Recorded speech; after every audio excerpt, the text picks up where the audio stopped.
ce jour dédié pour la Refouach Shema, la guérison rapide et totale et la réussite de Michael Meyer Ben Bert, Bezrat Hashem.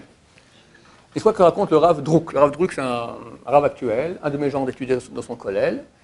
Et c'est une histoire qui a eu une fillette qui étudie dans la même classe que la fille du Rav Drouk. Donc il a entendu de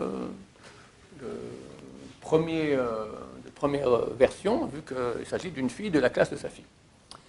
Cette fille, Dieu nous en préserve, il y a une grosse porte de fer qui s'est fermée sur ses doigts. Elle est complètement écrasée. On le met à l'hôpital et ils font le bandage, etc. Ils essaient d'arranger un peu les os, machin. Il dit, écoutez, ça, à notre avis, c'est cuit, quoi. Elle ne pourra plus jamais utiliser sa main normalement, mais prenez un rendez-vous chez un grand professeur orthopède, peut-être qu'il pourra essayer de voir ce qu'il faut, etc., etc. Bon, il se renseigne, et il y a le grand orthopède, mais il faut attendre 6 mois. Mais c'est super pressé, madame, pour tout le monde c'est pressé. Donc il faut attendre 6 mois. Bon, attends, un jour, 2 jours, 3 jours, la mère devient complètement folle, elle dit, mais c'est pas possible, c'est pas possible.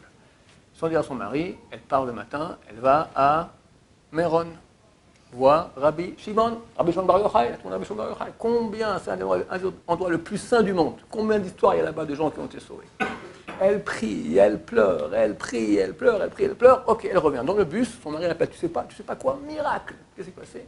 Mais il vient nous appeler maintenant, le professeur, le secrétariat, il y a une place dans 2 jours qui est libre. Ah, Rabbi Shimon, extraordinaire, ça marche. Bon, elle rentre à la maison, elle ouvre la porte, sa mère lui dit, maman, regarde. Elle fait comme ça avec sa main. Elle ne revient pas. Mais c'est ta main. Ouais, tout va bien. Pas possible. Bon, ils ne comprennent pas ce qui se passe. Ils vont voir le professeur. Il voit la fille, il voit la main, il prend les radios. Il se met à leur crier dessus. Menteur! Vous n'avez pas le droit de faire une chose pareille. Vous me montrez des fausses photos pour que je prenne vos filles pour un truc. C'est rien, il n'y a rien maintenant. Ça, c'est un cas. Vous avez pris des photos d'une autre fille pour que j'accepte. Mais c'est malhonnête ce que vous avez fait. Il les engueule comme ça. Ça se dit pas engueuler. Il leur crie dessus comme ça. Mais non, je vous promets. C'est notre fille, c'est notre fille. À la fin, il les croit. Il dit, c'est pas possible. Impossible. Ça, c'était il y a 2 jours et maintenant, c'est comme ça. Miracle médical. Messieurs, le pouvoir de la prière. Et Méron, et Rashbi, Baruch Hashem. Combien, dit la Torah, qui a un Dieu aussi grand que le Dieu d'Israël, que chaque fois qu'on l'appelle, il nous répond. Petit conseil, c'est marqué que lorsqu'on est un groupe de 10 personnes, il répond. Quand on est seul, il répond moins bien. Mais pendant les 10 jours de pénitence dans lesquels nous sommes maintenant, même seul, il répond. Allez-y, défoncez-vous en prière, c'est la dernière ligne droite, Mashiach Tobu Bezrat Hashem. Tchouva, c'est marqué 3 choses sont passées.